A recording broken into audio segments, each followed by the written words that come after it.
Welcome back, everyone. Here's one fact about the human body that you wish you never knew. You can survive without most of your organs, even if they're removed or destroyed. You can survive without a spleen, pancreas, kidney, even part of your liver. Modern medicine has come a long way in allowing people to live with just one kidney or one lung, a portion of their intestines, part of their stomach, and so on.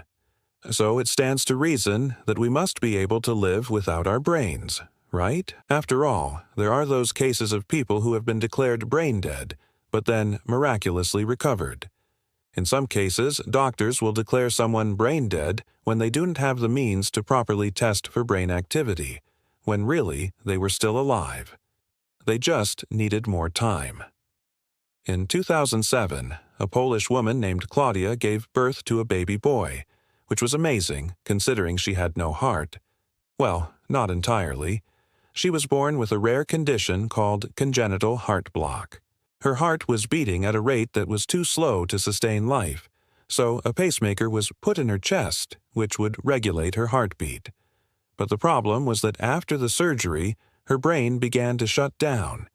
It didn't take long for doctors to pronounce her brain dead. But here's where things get interesting. Her family refused to accept that she was actually dead. They believed in miracles. And, fortunately, the hospital agreed to keep her on life support for 10 more days, just in case. As it turned out, they were right. Doctors were wrong. She was brought back to life. In this video, we'll take a look at other times when doctors were wrong and patients were very much alive. In addition to her brain activity returning to normal, Claudia also began breathing normally again, meaning that the brainstem was reactivated.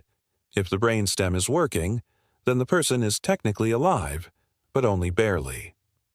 Claudia's parents knew that she wasn't really brain dead, despite what the doctors said. They said that every time they talked to her, they could see that she was reacting by moving her mouth and lips. And every night they heard her voice calling out for her father. When she was eventually released from the hospital, she was still unable to speak and her entire nervous system had to be retrained. But today, she is a happy, healthy young woman who is in a relationship and living her best life. In the United States alone, there are between 30 and 40,000 cases of apparent death that are actually cases of someone who just went into a coma. Some people can go into a coma and wake up just fine.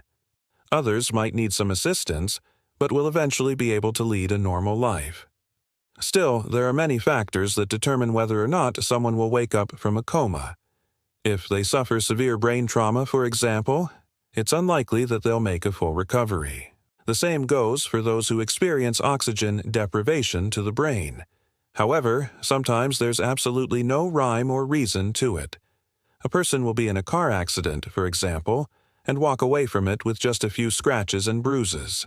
Yet they fall into a coma and never wake up. How does that happen?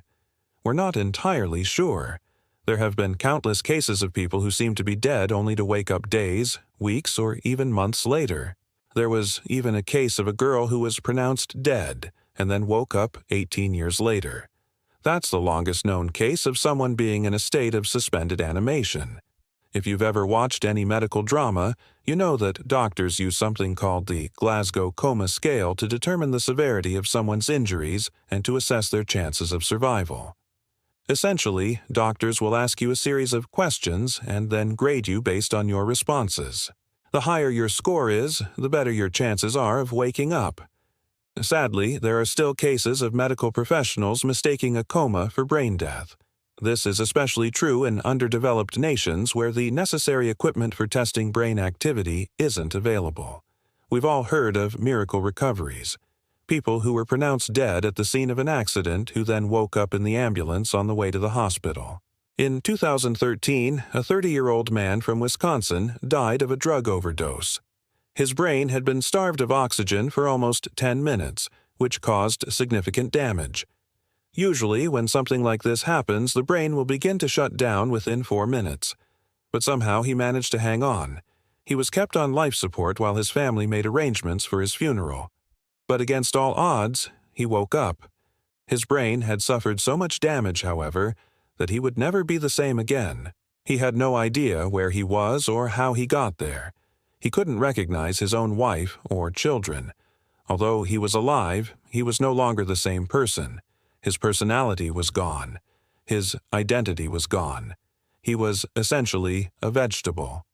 There are many ways that a person can die, but most of them involve the heart stopping or the lungs failing, which means that the brain is deprived of oxygen.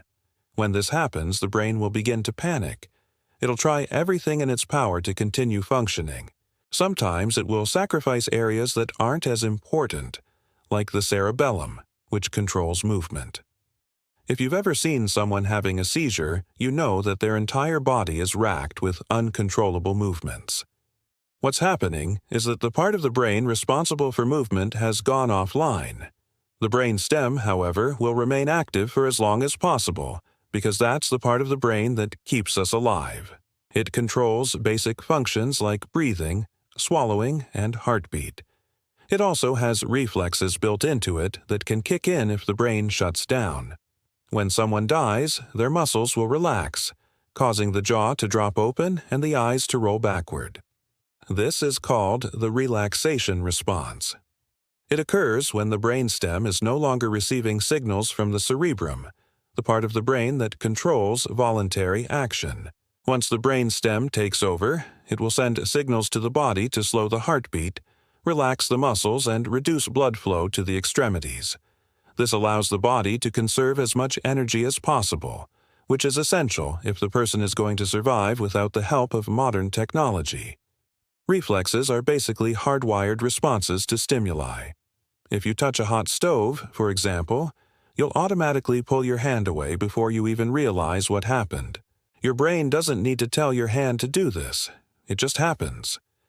Reflexes are controlled by the spinal cord and certain parts of the brain stem, and they can continue even after the brain has stopped functioning. A few years ago, a young boy was killed when he was struck by lightning. His heart stopped beating, but his brain continued to function for several hours. During this time, he was placed on life support. But after a while, his doctors told his parents that he was brain dead and that he wouldn't make it. They suggested that they take him off life support, but the parents refused. They decided to donate their son's organs instead.